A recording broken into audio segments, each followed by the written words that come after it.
global exchange. And for those of you that are involved in the IMF World Bank projects may have heard of global exchange, maybe not. But right now, I think we're most known for the work that we've done on the global economy and doing analysis of the global economy and trying to get people more involved politically, just as you were mentioning, different things. But in terms of Colombia, we just developed this program over the last year, and one of the main components of the program is going to be doing education, because as most of you mentioned, you don't really know much about Colombia, and that's the case all over.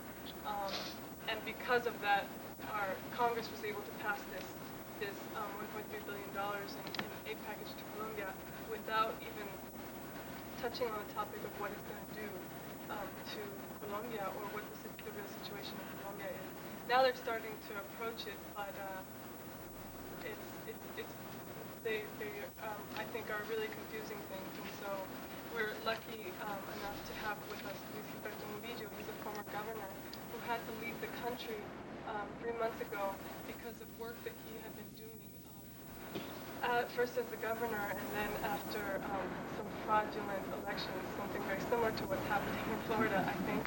Too similar, it's kind of been fun. We've been joking a lot about it recently, but he continued his work with Afro-Colombian communities and work on environmental rights.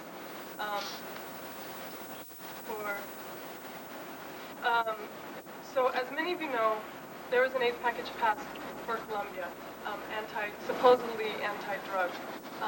The majority of this aid package is military aid, and a lot of the military aid, about between $350 and $400 million of the military aid portion of it, are directly for helicopters. And some of you may know, hopefully leaving here, you guys all stick in your mind that the Black Hawk helicopters that are being sent down are made in this state. And the lobbying that the helicopter companies did was very instrumental in getting it passed. Your representative here is De Lauro, right? No. Gageson, I think, is a Maloney. Maloney? Okay. Yeah, and so, but also Senator Dodd is very close with Sikorsky and United Technologies, and the De Lauro, Gageson, and Dodd have in the past been really good on human rights in Latin America. They voted to close the School of the Americas, for example, or cut funding. Not Dodd, the other two. Dodd, Senator, yeah. Excuse me. Yeah, representative, yeah. Sorry? The representatives did. Yes, the representatives did. And so one of the things one of our strategy, because we can't cover all the 535 districts or so that make up Congress, we're trying to go to some key districts where there's people like Gageson and De Lauro or Senator Dodd that are very key in the Senate and in the Congress in terms of policy towards the drug war and policy towards Colombia. Because what we'll find after we hear Luis Alberto's presentation is that it's not because of the drug war that we're going into Colombia. It's just a pretext, the same way before we were fighting communism, and that's what was used to intervene in other countries in Latin America. Now it's the drug war, and it's repeating itself in Mexico and in Colombia, the way that the two top countries sending people to School of the Americas.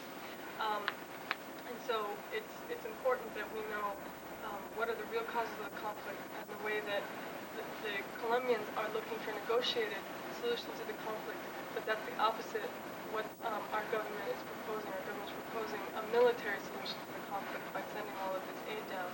And there's a lot of interests that go behind it that have nothing to do with the drug war. It's a pretext for intervention.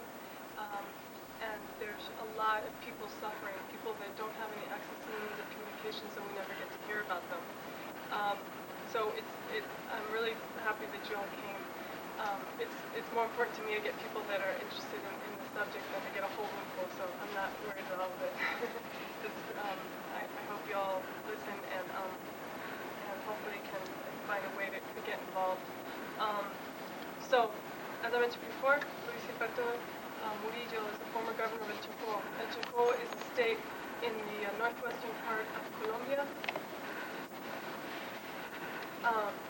He was the governor in 1998. Just to send around the map, you'll see it's It's a state on the northwestern coast. The whole border of Panama is included in the state, and it's about 90% Afro-Colombian, 8% indigenous, and about 2% mestizo or white. A lot of people don't know about the Afro-Colombians in Colombia make up between 36 and 43% of the population. A lot of Colombians themselves don't know that. They also don't know about the discrimination against Afro-Colombians. But I'm going to leave it at that. I want to introduce Luis Gilberto Murillo, and I'll be translating. Gracias, Susana.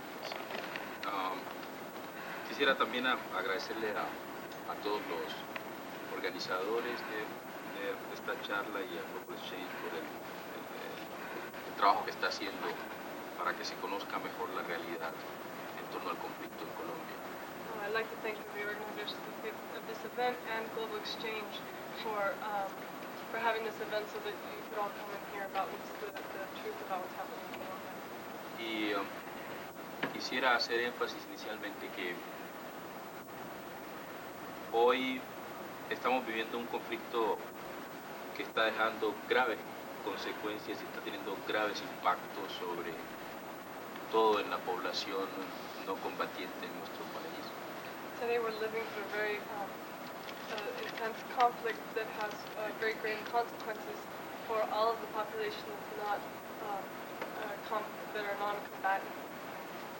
Pero también quisiera hacer énfasis en que infortunadamente el país ha estado en medio de la violencia política durante todo el siglo XX. But I'd also like to emphasize that the country has been in the middle of a lot of political violence for the whole 20th century.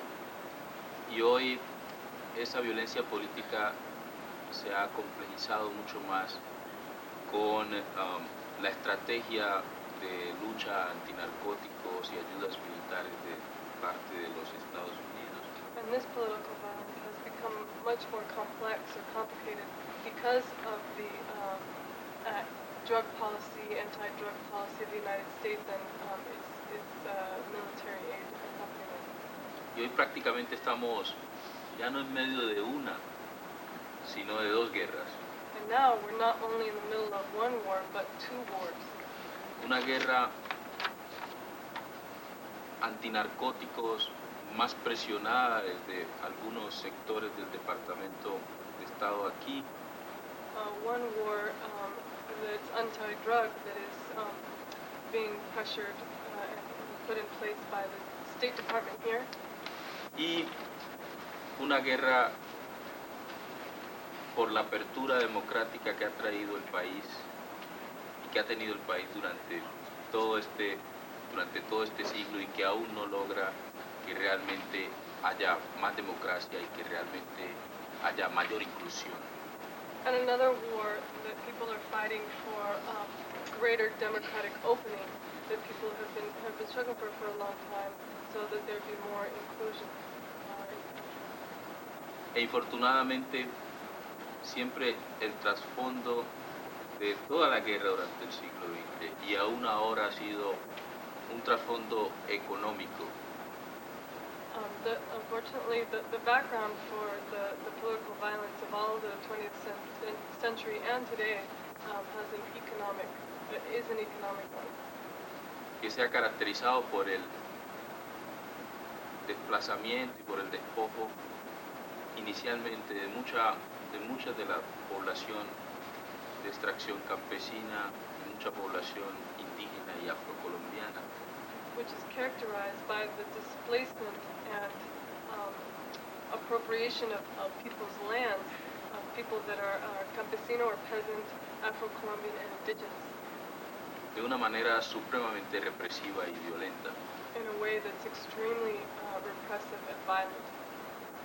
Por eso quisiera hablar de las dos guerras e inicialmente hablar de la guerra que ha tenido el país durante este siglo XX.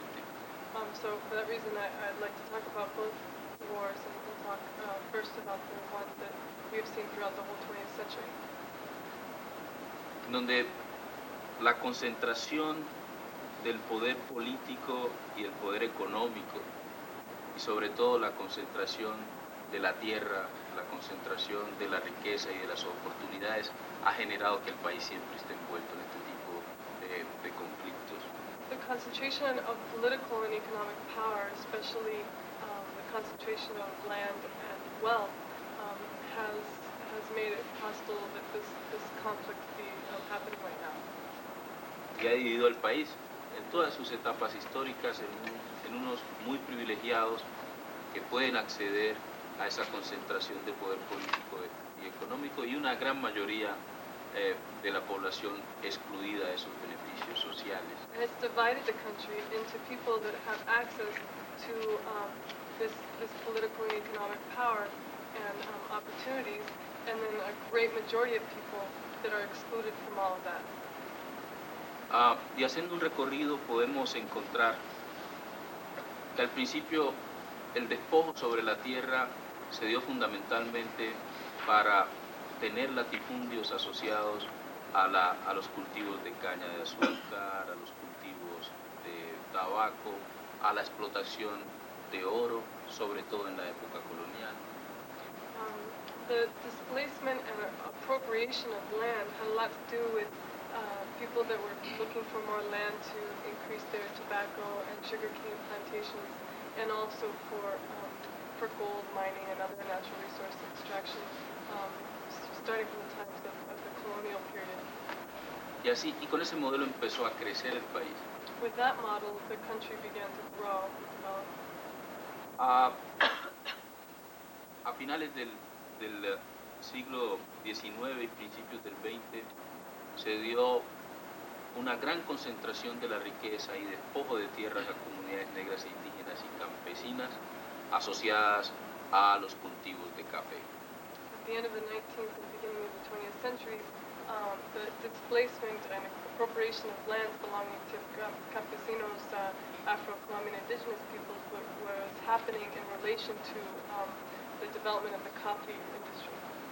Posteriormente, a principios del siglo XX, esta expropiación estuvo muy relacionada con explotación de recursos naturales, oro, platino, petróleo, que empezaba a desarrollarse esa industria.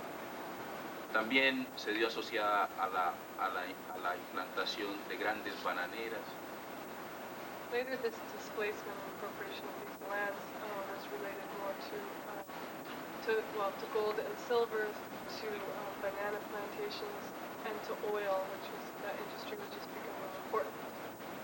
Y con un esquema de apropiación de esos recursos por parte de una minoría privilegiada, y grandes masas se arroparon en los nacientes Partido Liberal y Partido Conservador, y sobre todo estas masas campesinas, las masas indígenas y masas afrocolombianas, sus luchas reivindicatorias estuvieron reflejadas obviamente en las luchas reivindicatorias del Partido Liberal, que en muchas oportunidades tuvo obviamente que irse al campo y dar una lucha armada. Y ustedes conocerán que hubo un periodo que se le llamó la violencia porque se caracterizó precisamente por la radicalización de esas fuerzas. And with the consolidation of the two parties, the liberal and conservative, we saw great masses of indigenous, Afro-Colombian, and campesino people joining in the liberal party that was excuse me, that was sorry, distracted me just one second. Those masses were getting more involved in the Liberal Party and their struggles for the working classes and for the campesinos, that soon the struggle between the two parties ended up in a period called La Violencia. Some of you may have heard of it. It's a period from the late 40s through the late 50s where between 200 and 300,000 people died because of inter-party conflict. Y fue tomando mayor fuerza ese modelo de relaciones sociales internas en Colombia, donde cualquier tipo de expresión distinta que tratara de buscar reformas profundas de mayor apertura democrática y de mayor inclusión social era obviamente reprimido de una manera casi salvaje. And the model of relations between people in Colombia started taking hold where anybody that had a political expression that was different from the two parties that called for more democracy and more inclusion were repressed very violently. En los años 60 y los años 70, este modelo de apropiación de la tierra y concentración de la riqueza se refiere fundamentalmente a la ganadería extensiva, apropiar tierras para ganadería extensiva, y también aparece el fenómeno del narcotráfico asociado a cultivos de marihuana en los 70 y de coca en los 80, y se da una gran expropiación de territorio igualmente a estas mismas comunidades por parte de los latifundistas para dedicarlo a ese tipo de actividades. In the 60s and 70s, the expropriation of land and displacement of people was more related to was again related to the large landholders, but also in the 70s with the marijuana boom, the displacement and expropriation of land was so that these large plantations of illicit crops could take place. Y obviamente fácil decirlo, pero desde principios de siglo venimos, y hasta hoy, venimos escuchando las masacres cada semana, sobre todo en zonas del campo, masacres para la apropiación de territorios para cultivos de bananeras, masacres para cultivos de café, masacres para explotación de oro y platino. Es decir, se convierte la masacre y el asesinato en un mecanismo para aterrorizar a la población, desplazarla y apropiarse de sus tierras. And over this last century, we've seen the massacres being used as instruments in order to gain more land for banana plantations, for coffee plantations, to exploit oil, gold and silver. For all these things, they use massacres and assassinations to terrorize populations and displace them from their land so that they can appropriate that territory, that land. Y se consolida este modelo de exclusión. And the model of exclusion of any other political expression is consolidated. Un solo ejemplo. En Colombia, lo decía Sandra, entre el 36 y 43% de la población es de ancestría africana. One example, in Colombia, as Sandra mentioned, between 36 and 43% of the population is of African ancestry. Que habitan fundamentalmente la costa atlántica y la costa pacífica. Who are mainly in the Pacific and Atlantic coasts of the country. Pero muchas personas en el exterior ni siquiera saben que en Colombia hay una población tan alta afrocolombiana por la manera como se la ha invisibilizado y como ha sido excluida. No aparece en ninguna representación del Estado ni tampoco de la sociedad formal. But many people outside of Colombia don't even know what a high population exists of Afro-Colombians because there's no type of representation in the government or in formal society. Ese es un solo ejemplo de exclusión. That's just one example of exclusion, and it's due to this whole process of invisibilization of persons. Podemos mirarlo en comunidades indígenas, podemos mirarlo en las grandes masas trabajadoras, en la gente excluida, en fin, hay muchos. We can see it also in terms of the indigenous populations, in terms of working populations. There's many excluded populations. Pero volvamos a la guerra de los colombianos, llamémosla así. But returning to the war of the Colombians, to call it that. Quiero destacar un momento, sobre todo en la década de los años 50. I want to highlight one period during the decade of the 50s. En medio de una fuerte violencia, In the middle of a lot of violence, en medio de una dictadura militar. in a military dictatorship. A finales de los 50, esta dictadura militar obliga prácticamente a la élite del Partido Liberal, después de una fuerte represión, a que suscriba un acuerdo con la élite del Partido Conservador, que se le llamó el Frente Nacional. After the military dictatorship at the end of the 50s obligated that the elite of the liberals, after a lot of repression, and the elite of the Conservative Party subscribed to an agreement called the National Front. Para supuestamente evitar el derramamiento de sangre que traía el país desde principios de siglo. To supposedly end the bloodshed that the country had living through since the beginning of the century, y que se había profundizado en la década de los 40. and which had it gotten much worse during the 40s. El Frente Nacional consistía en dividirse el poder por 16 años en periodos de 4 años iguales tanto para el Partido Conservador como para el Partido Liberal, y esto incluía también compartir de manera paritaria la burocracia y compartir los presupuestos, etcétera, etcétera. And what the National Front called for was, for a period of 16 years, the two parties would alternate their presidency, 4 years, and they would share all bureaucratic positions divided in half, and they would split the budgets in half as well. Pero esto vino acompañado también de una fuerte represión contra todas las expresiones distintas a esos dos partidos que ya ideológicamente se acababan de fusionarse también. And this was accompanied by a lot of repression of any other political expression that didn't go along with those two parties who had now at that point ideologically fused, have become virtually one party.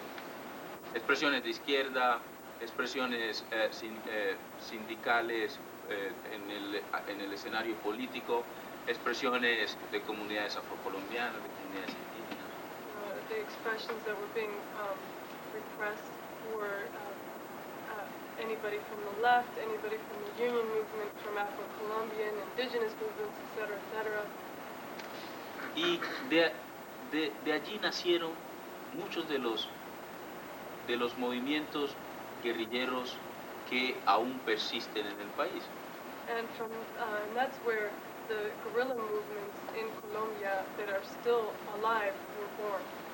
Porque este acuerdo no tocó las verdaderas raíces del problema de derramamiento de sangre en Colombia, que tenían que ver obviamente con la concentración de la riqueza, con la concentración del poder económico, el poder político y la falta de apertura democrática. Because this accord didn't touch any of the roots of the problem that had to do with the concentration of wealth, the concentration of political power, and the concentration of land. Pero allí también nació en Colombia un sistema político supremamente corrupto de alianzas entre latifundistas, políticos regionales y políticos nacionales. And at that time, a political system that is very corrupt was born, and that also consolidated alliances between the national political elite, regional political elite, and large landowners. Y aparece una trágica costumbre de utilizar recursos públicos ilegales para financiar campañas políticas. And a custom was developed at that time to illegally use resources of the state to finance political campaigns. Y después, como caído del cielo, aparece el mercado de las drogas, inicialmente marihuana, posteriormente cocaína, heroína, y encuentra en Colombia primero un sistema político corrupto apto para que se puedan allí germinar este tipo de prácticas. Y segundo, también las condiciones climáticas óptimas de la zona andina. And then in the 70s, as if just falling out of the sky, the market for drugs came up, first in the marijuana in the 70s and later for the cocaine and heroin. And this market found in Colombia a very corrupt political system that was that were perfect conditions for this kind of market. Secondly, Colombia also had the perfect climatic conditions for this market, for the production of these drugs. Y aparece también una alianza trágica, ahora sí, entre políticos regionales y nacionales, entre latifundistas, que a veces se confundían con ellos mismos, narcotraficantes, y fortalecen a grupos de justicia privada para poder avanzar en la concentración de la tierra con fines de producción, obviamente, de cultivos para narcóticos.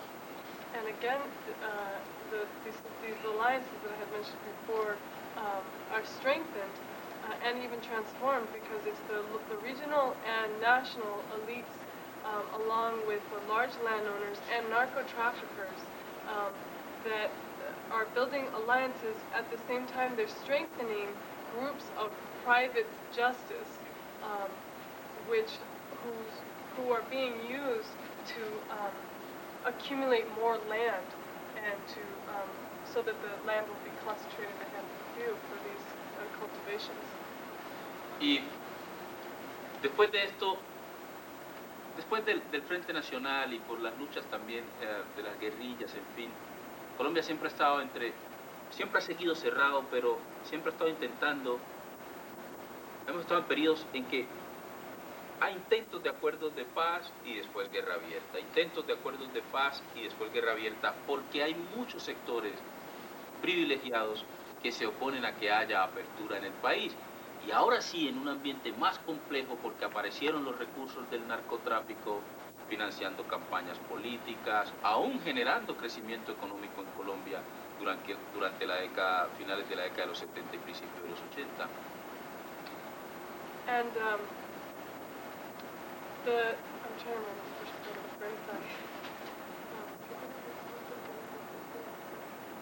Que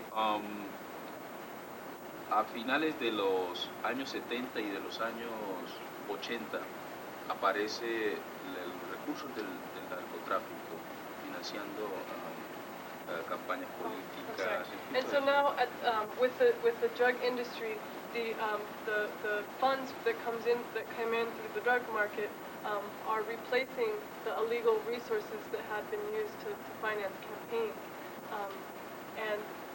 Y aún permitiendo en Colombia crecimiento económico durante finales de los 70. And the funds that were coming in through the drug industry were also allowed for Colombia to have a strong economy, allowed for growth in the economy. For some of you that may be studying international relations, Colombia was held up as a model economy during the 80s when the rest of Latin America was showing negative growth rates. Colombia was the only one showing positive growth rate, and this is because the funding from the drug market. Pero hasta allí no había problema con el tema de los cultivos y el procesamiento de las drogas. But up to there wasn't a lot of problems in terms of cultivations and the processing of coca into cocaine. Pero después de la terminación de la Guerra Fría, cuando ya grupos de guerrillas no tenían la ayuda de la Unión Soviética a través del Partido Comunista y los Estados Unidos tampoco tenía el enemigo allá en el oriente, por el lado de las guerrillas se ve una oportunidad importante de conseguir recursos a través de la imposición, primero a través del secuestro de narcotraficantes y segundo a través de la imposición de tasas a los cultivos de coca en las áreas donde ellos controlaban. But then, because of changes worldwide, we see the financing that the guerrillas had been getting from the Soviet Union is lost. So the guerrillas turn to funds from narco-trafficking in order to become more autonomous and for them to be able to continue fighting. And so they first, using kidnappings and later taxing narco-traffickers, are able to fund themselves. Y por el lado de los Estados Unidos aparece el tema del narcotráfico como la amenaza a la seguridad nacional y como un nuevo pretexto para seguir con una especie de carrera armamentista y de inversión en la guerra. And with the ending of the Cold War in the United States, the United States finds in fighting drugs a new enemy under which they can continue to fight a war and get involved in other countries. Y se fortalece también en Colombia una relación muy nefasta entre grupos paramilitares y militares que se dedican fundamentalmente a tratar de defender intereses de los de los narcotraficantes, de los terratenientes y a la ejecución de masacres, asesinatos, etcétera, etcétera. And we see during the 90s the relationship between the paramilitaries and militaries strengthening as well as with the narco-traffickers and the large landowners, where they are using massacres and assassinations to displace people from their land. Pero miren que el narcotráfico aparece simplemente como una variable adicional dentro de la vieja guerra que se traía en Colombia, la vieja guerra civil. But you have to see that narco-trafficking comes in as another variable that complicates an old war, a civil war that's been going on for a long time in Colombia. Por un lado, las guerrillas ven la posibilidad de obtener fondos para financiar la guerra que traen y que ven que este es un fin para conseguir sus objetivos. Y por otro lado, también las élites en Colombia y los grupos de derecha ven que a través del narcotráfico y las áreas controladas por paramilitares pueden obtener recursos ilegales y también recursos legales provenientes del gobierno de los Estados Unidos para dar también su vieja guerra de no apertura. Because we see on both sides, on the side of the guerrillas, they see a way to get funds to continue their war through taxing of the narco-traffickers. On the other hand, you see the right, the elites, through paramilitaries who control the infrastructure of processing the cocaine, who are involved also in the drug trade, getting illegal resources through the paramilitaries, and at the same time they're getting legal resources through military aid from the United States. Y se deteriora supremamente el conflicto. So you see the conflict deteriorate dramatically. Se empieza desde todos los lados, un incumplimiento bastante grande del derecho internacional humanitario, de las mínimas normas que se deben conservar en enfrentamientos de esta naturaleza. And you see from all sides violations of international humanitarian law, even the most minimal of human rights laws are being violated by all sectors. Y aparece también la población civil no combatiente como objetivo directo militar de los ataques en esta guerra de lado y lado. And you see the civil population that is not non-combatant being the military objective of all sides of the conflict.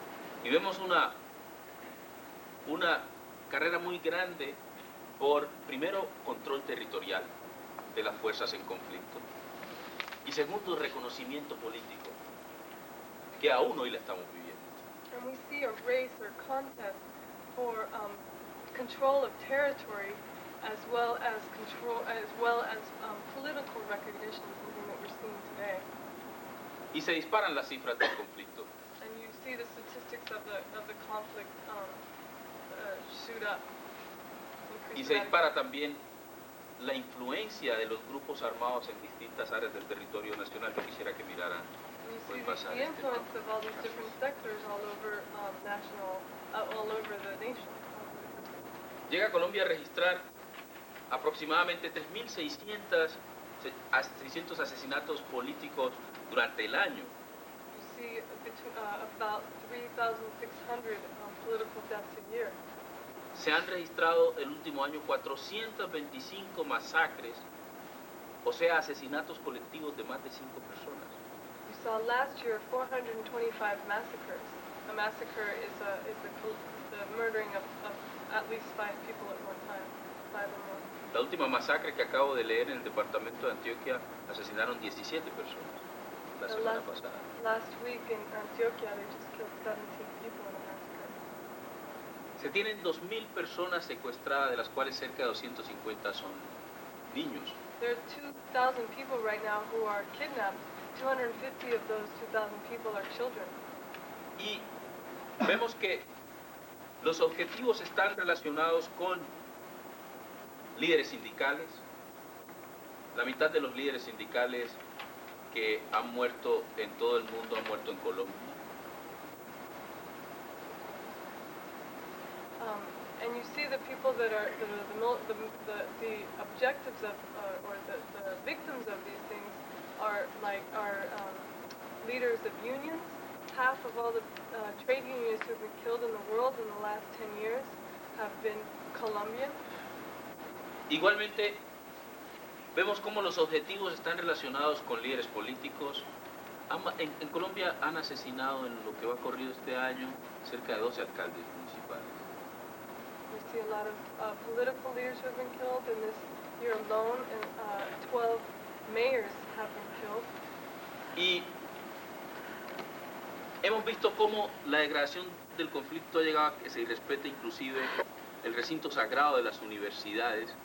Hemos registrado varios casos donde llegan a asesinar profesores que están dictando sus clases en el aula correspondiente. And the conflict has degraded to such a point that there have been many cases of professors, while they're giving class, people have come in and assassinated them in their classrooms. Pero en medio de esto se inicia en Colombia, con la administración del presidente Pastrana, un delicado proceso de paz. In the middle of all of this, President Pastrana and his administration initiate a very fragile peace process. Y en ese proceso de paz se deja un área desmilitarizada, sin presencia militar, bajo el control de las FARC, uno de los grupos guerrilleros, para que allí se desarrollen los diálogos de manera segura. And in order to initiate these dialogues, the government gives over a demilitarized territory to the FARC, one of the largest guerrilla groups in Colombia, so that the peace dialogues can take place there in a secure fashion. Y se decide que en el resto del país, a pesar de estar en diálogos de paz, se va a continuar con la guerra abierta. But it's decided in the rest of the country, while they're having peace conversations in that area, which is in the middle of the select area on that map, the rest of the country is going to continue with the war. Pero Pastrana, pensando un poco más allá, cree que se va a llegar a un cese al fuego y a un cese de hostilidades y a una tregua muy rápidamente, y empieza a preparar un plan que inicialmente le llamó el Plan Marshall y después le llamarían Plan Colombia, para que tan pronto se diera ese hecho se pudiese iniciar la reconstrucción del país. But when all of this was first initiated a little over 2 years ago, the president was thinking already that they were going to arrive to a ceasefire and a truce and eventually go through with the peace agreements. So he developed a plan in order to deal with the reconstruction of the country that was originally called the Plan Marshall and is now called Plan Colombia. Pero infortunadamente, cuando se inician las negociaciones con la comunidad internacional y aparece obviamente la negociación con el Departamento de Estado, este plan, que inicialmente era un plan más de reconstrucción y desarrollo económico y social, se convierte simplemente en un instrumento de la otra guerra y aparece simplemente como la ejecución de la política equivocada antinarcóticos de los Estados Unidos en Colombia, es decir, una simple ayuda militar. But unfortunately, when this plan was being negotiated with the members of the international community, the Department of State transformed this plan. Instead of it being a plan for reconstruction, economic and social development, it becomes an instrument of anti-drug policy from the United States. It becomes more military focused. Pero con grandes dudas, aparece la ayuda militar, el proceso de paz que era frágil empieza a peligrar porque los militaristas del lado de las FARC y los militaristas del otro lado del gobierno ven que la única salida obviamente es la salida militar y todo el mundo empieza a desechar la salida pacífica, política, negociada del conflicto, que es la ideal para el caso colombiano. But when this plan becomes a military aid plan, the very fragile peace process that he spoke of starts to really dangerously break down, because the military sectors of both sides, of the guerrillas and the government, both start to prepare for war because it's military aid. And I'm not a professional chandler, so Yeah. I just ¿Hasta qué parte? preparando para la vida. Se estaban preparando para el prácticamente el proceso de paz. Ah, Good. y hoy lo estamos mirando. And that's what we're seeing today. Ayer las FARC congelaron los diálogos de paz. Yesterday, the FARC froze the peace talks. Y una de las causas es la ayuda militar de los Estados Unidos. One of the reasons is because of the military aid from the United States. Pero nos quedan muchas dudas y sospechas de la posible lucha antinarcóticos también, que es la otra guerra. But there's a lot of suspicion and doubt that come out of the other war, which is the drug war that's in the United States. Estados Unidos focaliza su lucha antinarcóticos en la parte sur del país, donde están los cultivos de coca controlados o en áreas controladas por la guerrilla. Prácticamente es una lucha antinarcóticos focalizada en la clase campesina, pero para nada toca las áreas del norte del país, donde hay cerca del 40% de los cultivos de coca que están controladas por paramilitares y donde está toda la infraestructura de producción y transformación de cocaína, pero tampoco para nada incluye en su estrategia ataques puntuales a los comercializadores de droga. And this military aid plan, which I think what I had missed was that it was geared towards dealing with the Colombian War, becomes an instrument of the U.S. drug war. It focuses only on the southern part of the country, where it's dealing with where it's attacking the cultivators of coca, and which is an area that's controlled by the guerrillas. But it doesn't talk at all or touch upon the northern part of the country, where paramilitaries control 40% of the crops, and they control all of the infrastructure for the processing of cocaine. It also doesn't even touch the theme or the issue of the people who commercialize the drug, the actual drug traffickers. Lo que quiere decir obviamente que la estrategia no es integral y que realmente no persigue acabar con la producción de narcóticos en Colombia y su comercialización. Which obviously goes to show that it's not an integral approach to dealing with or to trying to stop the production of drugs in Colombia. Aún así lo reconocen algunos funcionarios del Departamento de Estado. Some functionaries or some officials from the Department of State even recognize that. Pero igualmente nos surgen muchas sospechas. And there's a lot of suspicions that arise. El gran lobby que hicieron las empresas petroleras y que hicieron las empresas relacionadas con la construcción de los helicópteros y los radares, y que hicieron las empresas que van a vender los insumos para fumigación, para que esta ayuda, en lugar de tener un énfasis social y económico, tuviera un énfasis militar. We see that there was a lot of lobbying from the big oil companies, lobbying from the corporations that are making arms and helicopters and radars and things like that for the war, and the companies that make the chemicals used in fumigation in trying to eradicate the crops. We see them very dedicated to making sure that it's a military aid more than a social economic aid plan. Y realmente esta ayuda hizo mucho daño en el proceso de paz y reconciliación nacional que queríamos todos los colombianos, que no estamos de acuerdo con una salida violenta, ni de la guerrilla ni de los derechos. And this military aid package has then caused a lot of damage to the peace process that a lot of us who are not in agreement with any type of military solution to the conflict, it's affected the chance for finding a political and negotiated solution to the conflict, because we're not in agreement with military solutions on either side.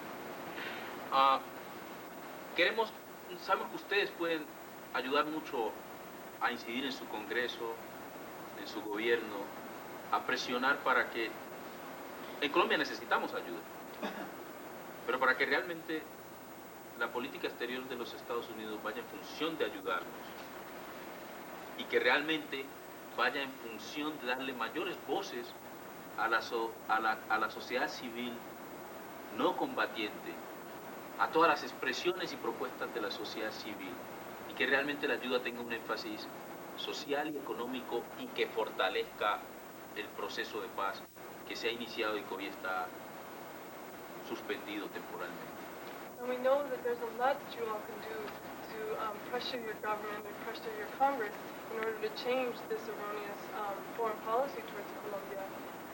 We do, because it's true, in Colombia we do need help, but the help that we need is social and economic, and we need to strengthen the peace process. Because right now, the military, it's very, it's basically suspended at this time. Me he hecho muy extenso simplemente, y se puede decir mucho sobre el conflicto en Colombia y desde muchos ángulos, desde muchos enfoques. Yo les recomendaría, aquí hay mucha información que les puede servir, y les recomendaría que aún en el propósito de esta lucha que queremos dar y que queremos que ustedes nos ayuden, sería muy interesante que conocieran a fondo lo que aquí está planteado. And I think I've gone on too long. Gracias. I wanted to there's just a lot of different angles and a lot of issues that come up, and we can get to some of them during the question and answer. But here we do have some information that will highlight some of the things that people might be interested in. But I just wanted to thank you.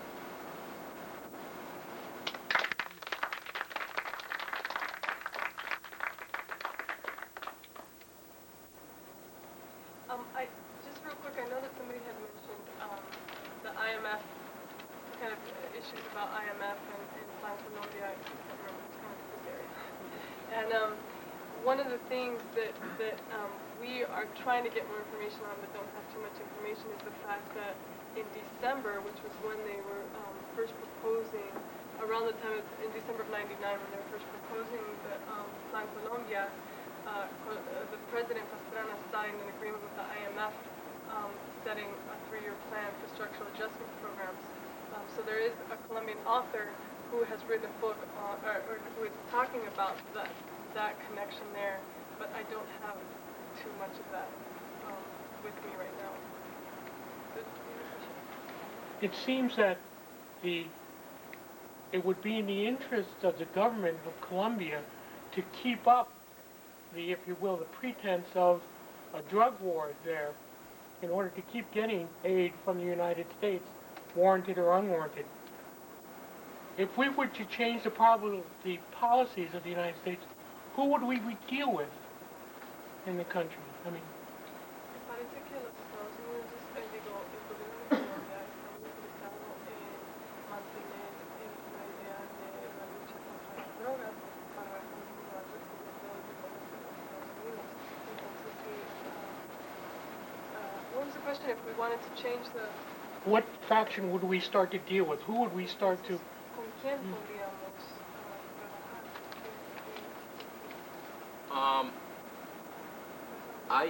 Hay unas excelentes propuestas de la sociedad civil. Hay varias expresiones de la sociedad civil, hay muchas organizaciones que están trabajando con comunidades negras, comunidades indígenas, defensores de derechos humanos, de sindicatos que no están por una salida armada sino pacífica, y precisamente eso es lo que queremos que se haga. Ya hay ejemplos.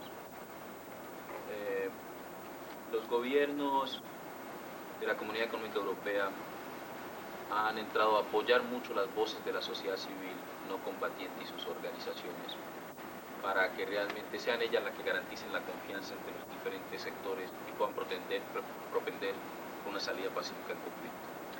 There's a lot of proposals that civil society, representatives of Afro-Colombian, indigenous communities, all different sectors of civil society have a lot of different proposals that are all related to a negotiated solution to conflict and dealing with things there. Los gobiernos un ejemplo es lo que están haciendo los gobiernos de la Comunidad Económica Europea, que están tratando con las diferentes asambleas de la sociedad civil en sus propuestas.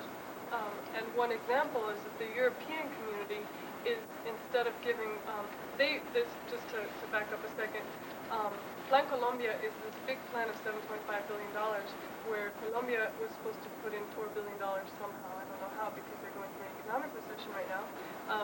The U.S. was supposed to give around $2 billion, and Europe and Asia were supposed to give around $1 billion. Right now, the U.S. is the only one that has put up any money, because the country of Colombia is not able to. And the Europeans have been very, very hesitant to give any aid.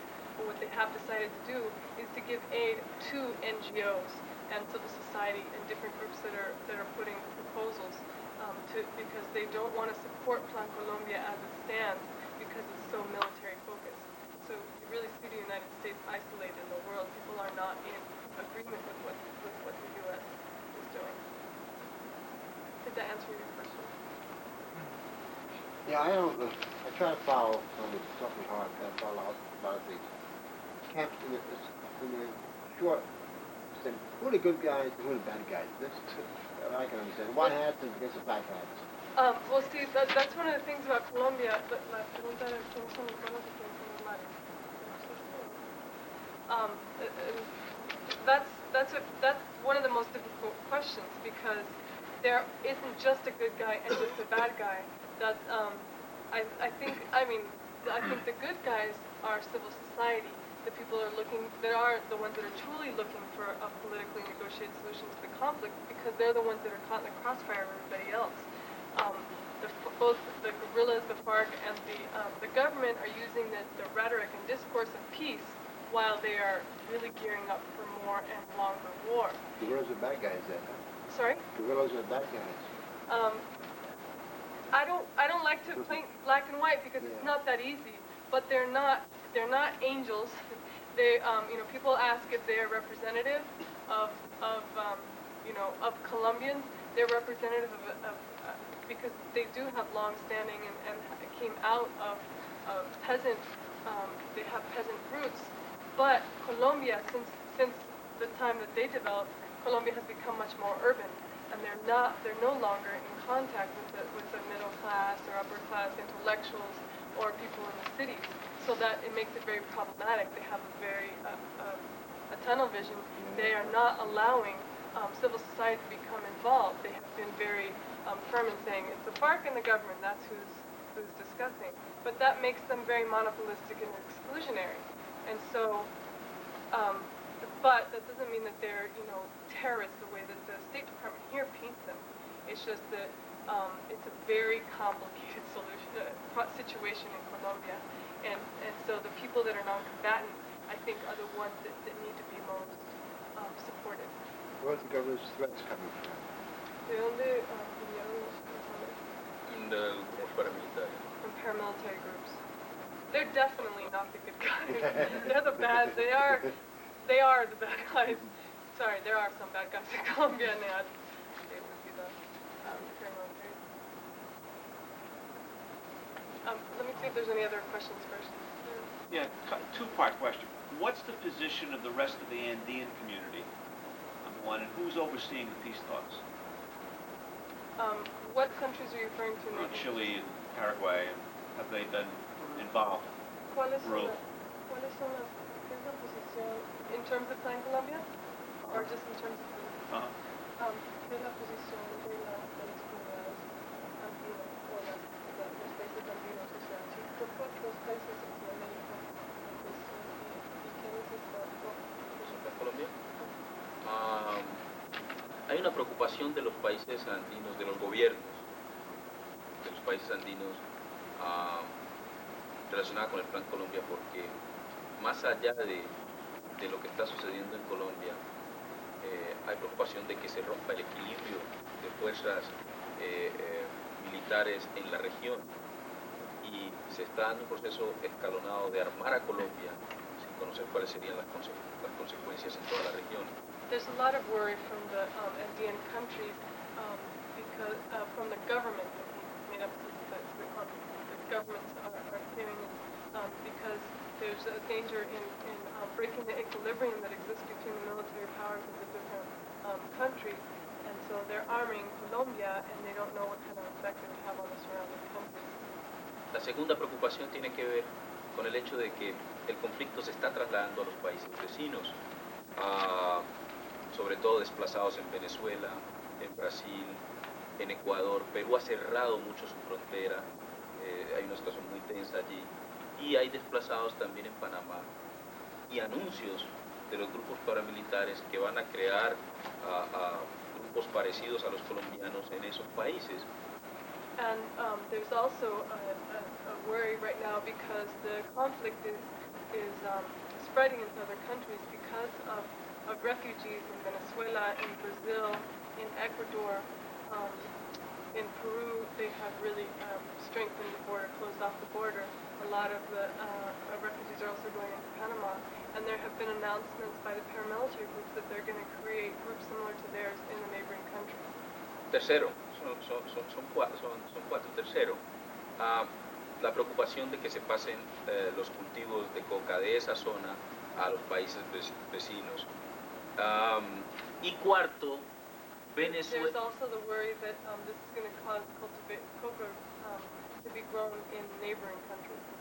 Y Venezuela y Brasil han manifestado públicamente su oposición al Plan Colombia. Pero los otros países de la región andina, si bien es cierto, no han manifestado públicamente su oposición, tampoco han manifestado públicamente su respaldo. And though Venezuela and Brazil have publicly stated their opposition to Plan Colombia, the other countries have not stated the opposition, but they also haven't stated their support. Chile has, and I'm trying to remember which way it went. ¿Al habla en general? Oh, do you want to know, do you ask? Yeah, who organized the peace process, or who's overseeing the peace process? Nobody's overseeing the peace process. No outsider, no international No hay group? nadie No se permitió la Comisión de Verificación Internacional. No, the FARC doesn't allow that there be any international verification commission. So there's no overseeing.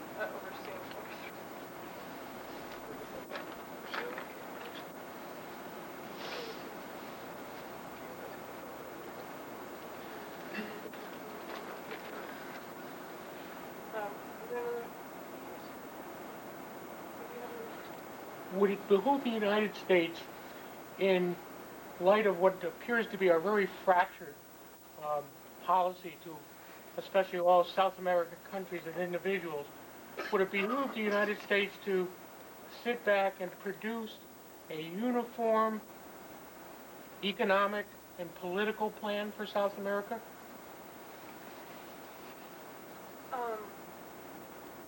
Instead of taking Colombia as a separate entity, it appears that this is going to be a multinational problem. Would it behoove the United States to take this as a problem of entirely South America and deal with it with all the countries as a group and then go as individuals?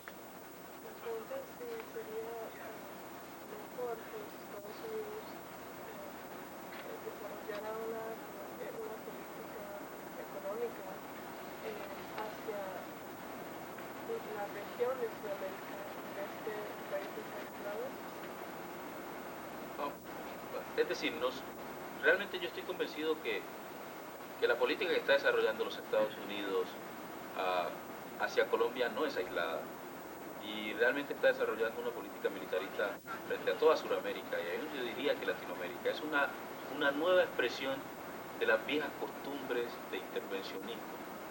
Well, he said, I would say that right now the way that they're dealing with Colombia is actually a way of dealing with the other countries of South America, because this is a new way to continue the old methods of U.S. intervention. And just on that note, kind of related to the previous question, other interests in the region, they really want to get a hold of Colombia because of Hugo Chavez in Venezuela, because in Ecuador there's a lot of organization, they're able to overthrow their president, because there's problems in Bolivia, and because in Peru there's a lot of unrest. And so Colombia is very strategic in that sense, and they really need to gain more control of it. Additionally, there's a lot of interest in Colombia because of oil. In the southern part of Colombia, where right now the aid is focused, there are huge deposits of oil that they want to develop or exploit. Along with those lines, does he have could he give us specific ideas or specifics that he would like the United States to do?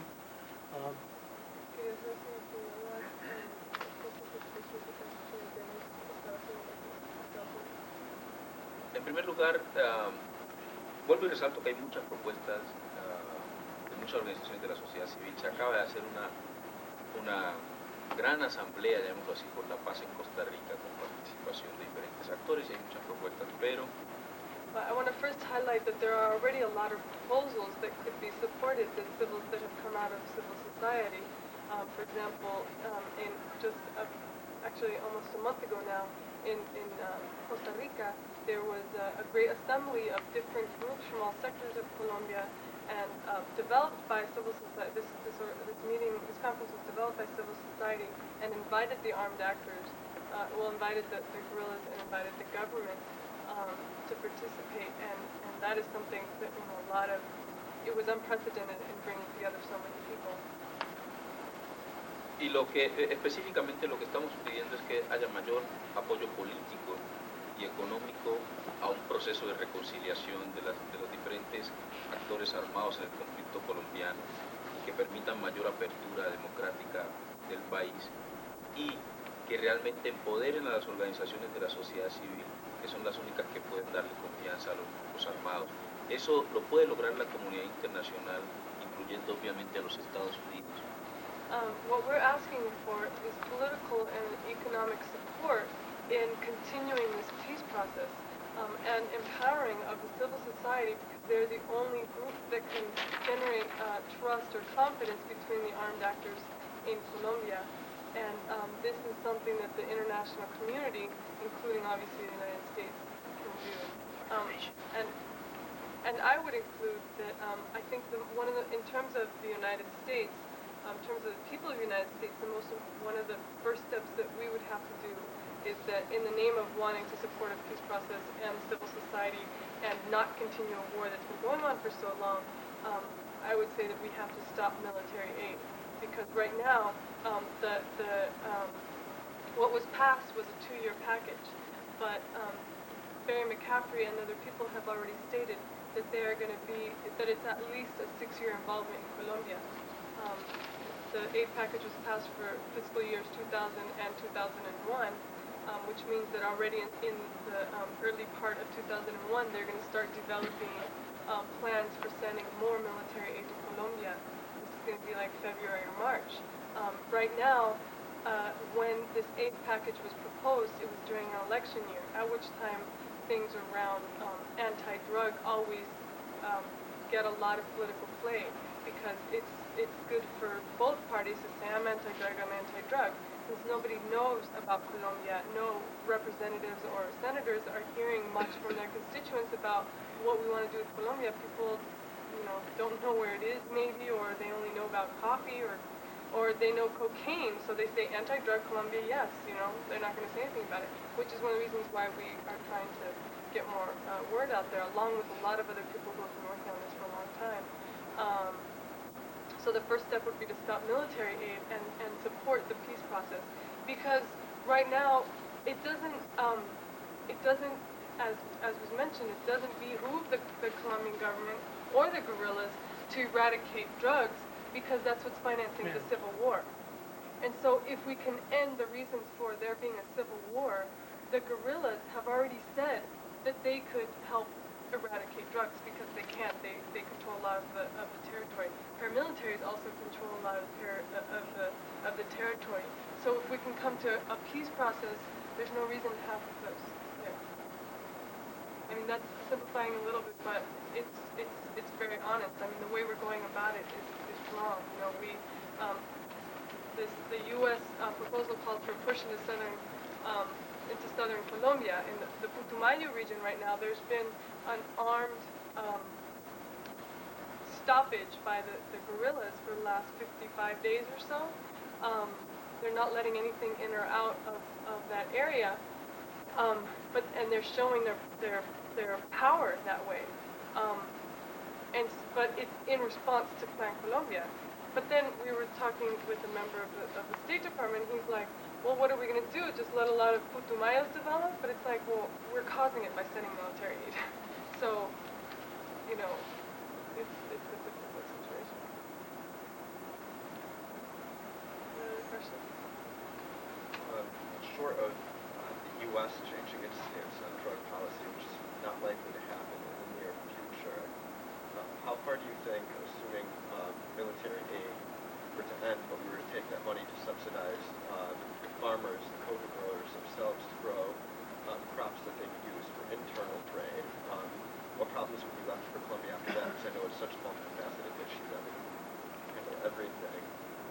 But Well, I think that again that would help the cocoa farmers, but again it's supporting the peace process, because what the peace process would do would open a democratic space in Colombia for more people to be represented. Because right now the elite are not interested in that happening, and for a real peace process to take place, that has to happen so that more sectors are involved in decision-making processes in Colombia. So the peace process is very key, but it's not just signing of agreements, because as you mentioned, and maybe I forgot to translate that sentence, but in Colombia there have been many periods of signing peace agreements. The National Front was a peace agreement, but none of the root causes of the conflict have been addressed, and that's what has to happen in order for things to really change. And I actually do think that we can change, not this whole monolithic thing called drug policy, but in terms of military aid towards Colombia, it's been ineffective. Fumigation started in '92, and the coca cultivations have tripled. So it's completely ineffective, and this is more of the same. And so, if more people knew about those types of things, then we could at least, there was an important amendment during this whole process of passing the Plan Colombia that would have shifted $250,000 from military to domestic drug treatment programs. And it got a lot of support, but not enough, because not enough people know about it. There wasn't enough pressure on the rest of it. Just a clarifying point, not exactly a question. It's my understanding from what you brought here tonight that it's not necessarily U.S. Obviously drug war that we're going in there for. You believe it's vested interest in, from what I understand, oil, and that's why they're targeting the South and the North.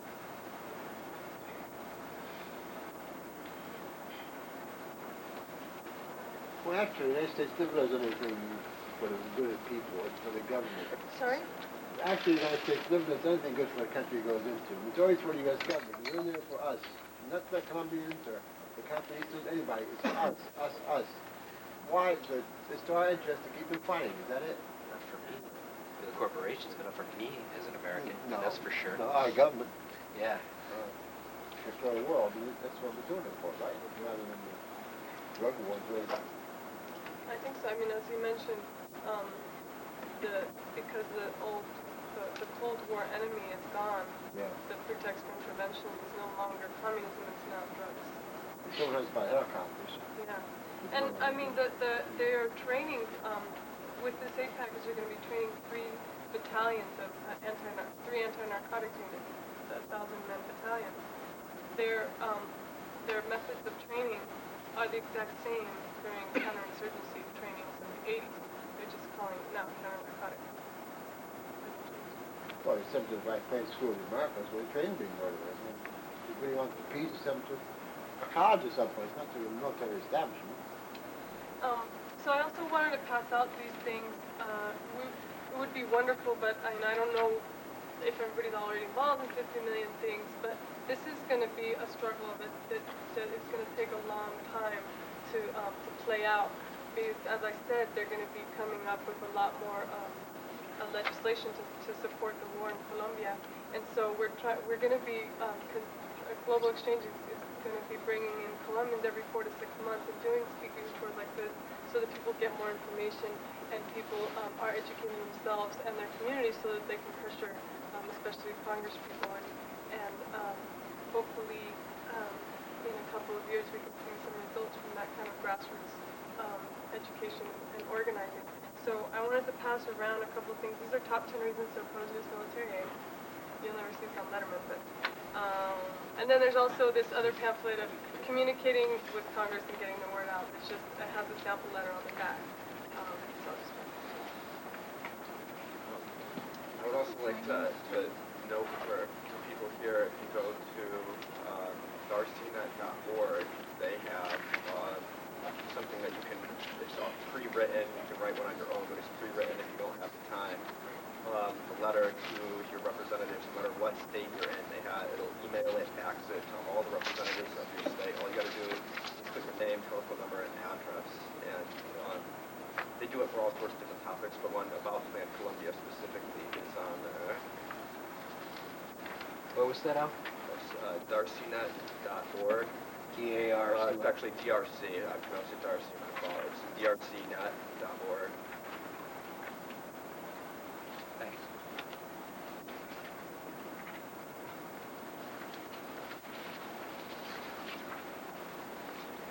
I just actually had two brief questions. First of all, I was wondering where the drugs in Colombia principally are cultivated for the most part. Where's the highest concentration? I mean, if the oil's in the south, where are the drugs?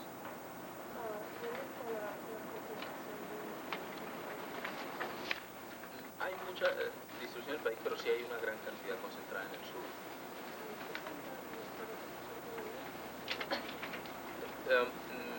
Hay distintas cifras. Puede ser que en el sur sea un poco inferior, pero las cifras que se están ofreciendo hoy son cifras que las consigue la DEA y aún a veces ni siquiera está de acuerdo con el gobierno colombiano. O sea que hay un problema de cifras, de porcentajes, pero sí se considera que aproximadamente 40% está en el norte y un 60% en el sur, pero toda la infraestructura de procesamiento en el norte. There's drug cultivations all over the country, and it's kind of hard to say exactly where they are because the DEA statistics don't match the Colombian government statistics. But generally speaking, there's about 40% in 40% of the drugs are grown in the northern part of the country, about 60% in the southern part. But all of the infrastructure is in the northern part of the country and controlled by the paramilitary. Okay. You had two questions. Oh yeah, I'm sorry. I was just wondering. I've been reading. I think I mentioned during the introductions that I've been doing research on Occidental Petroleum and the situation with the UWA, and I was just wondering approximately where they are geographically, where that's happening. They're in the northeastern part. And the situation with the UWA and Occidental is representative of cases that are happening over and over again in Colombia. It's not a unique case. For those of you that don't know about the UWA and Occidental, the UWA are a tribe of I think about 5,000 people in the northeastern part of Colombia who have ancestral title to their land, but they're on a big oil reserve, and they've been struggling for at least 8 years trying to save their land from being drilled upon by Occidental. The Colombian government, more interested in getting profit from the oil than from respecting laws, have allowed Occidental Petroleum to continue with drilling. About a month ago, a few weeks ago, the Colombian government used the military to help bring in machinery to start drilling, and I think it was about a week and a half ago that they actually started drilling on UWA land. The UWAs have threatened to commit mass suicide, which is something they have done in the past. A group of them had jumped off of a cliff in order to not fall in the hands of the conquerors, and now they're threatening to do the same, so it's a very serious situation. There's an Al Gore connection too. Yeah, and Al Gore has between $500,000 and $1 million in shares in Occidental. That he admits to. In reality, it's sometimes more probably. His family has very close ties with Occidental. Colombia has the largest oil reserve in the nation, and outside of the Middle East. So it's also a very interesting. I wanted to make an announcement that I just found out about it late last night around midnight. For the Rainforest Action Network in Boston, a representative of the Black tribe will be at Yale tomorrow at 1 p.m. It's Whitehall. The guy organizing it was from Maine. He didn't know that New England's been working on it for the past year or so. That would be very important because it also, if I could just make an announcement to the group tomorrow night at the Whitehall viewing room in the basement, we're showing a documentary, third installment of the Independent Movie Nights on the Second Eastern Struggle. Great, it's around 8 o'clock. If you guys can make it. So that should be like an hour and 15 minutes long. Please come. Any other questions? if they're interested in continuing working on this issue, because one of the things we're trying to do is to, get bring in more people to be working on this campaign. And one of the things that we can commit to is bringing more speakers into your area and sending you guys information so that you can do more education and lobbying of your congresspeople, so that we'll be letting you know when the important congressional times are and things like that. Is there one or two people that I could keep informed of this principally, or? I'm going to public access television program out here. I'll be more than happy to entertain you. Have your videos played out there? Okay. Thank you.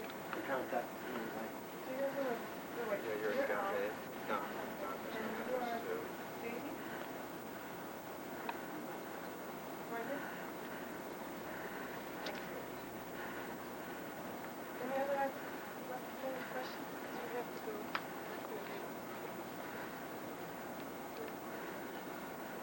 Well, thank you everybody for sometimes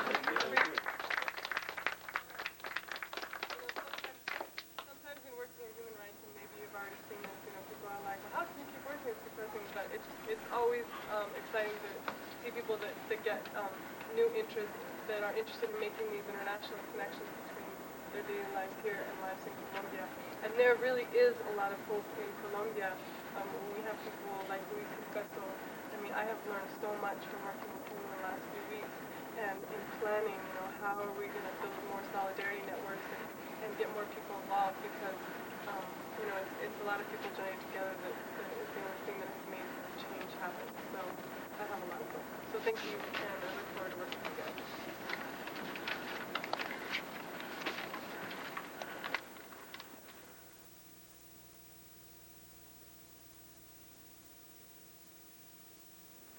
Back there, so if anyone, put it in your pockets, put it in your mouth, put it in napkins, bring it home, whatever.